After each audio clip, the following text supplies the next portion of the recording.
Here's how to clear the biggest hurdle in having a multi-location fitness business. And a lot of people don't realize this until they're well into it and at the point where they have more than one location and wish they would have done this sooner. Now, even if you only have one location and you're not planning on having additional locations, this will apply to you as well, and you'll see why.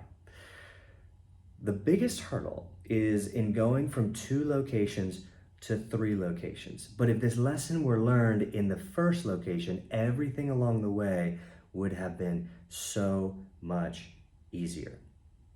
Here's what I mean by that. When you go from 2 locations to 3 locations, you physically don't have enough time. There's not enough time for you to be physically present in the businesses in order to shift the culture in any meaningful way. Like, I could go from location to location. My wife and I have 6 locations.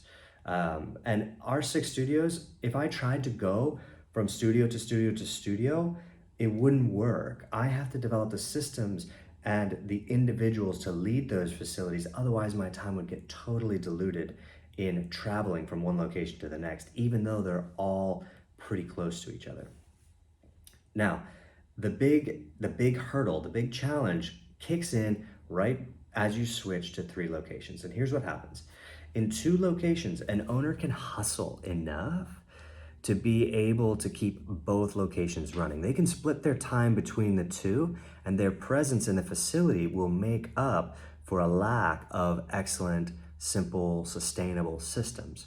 However, when you go to 3, for most people, that's a tipping point where they just don't have enough time to make up for lack of systems or team member development because they're just running from location to location. The time is too diluted to have a significant impact in that way. So here's the thing. If you set your business up from the very beginning, from location 1, so that it will function well even while you're not there. Of course, there are fringe benefits to this, like you'll be able to take a vacation, or if you get sick, things won't fall apart, or if you go into a phase of life where you want to spend 10, 15, 20, 30 hours a week in your business, and you want to spend the rest of your time developing the business itself instead of in the day-to-day operations, it just opens up a huge world for all of those things.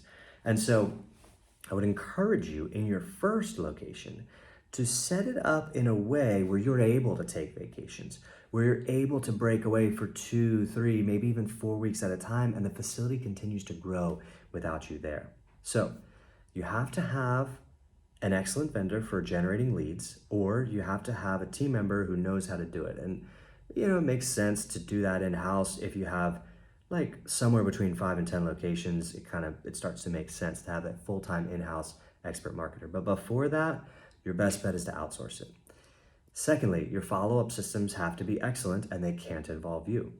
Thirdly, your sales processes have to be excellent and they can't involve you. Maybe in the training, maybe in developing the systems, maybe in coaching the individuals, but you can't be the main person doing the selling. Fourthly, the retention strategies have to happen while you're not there.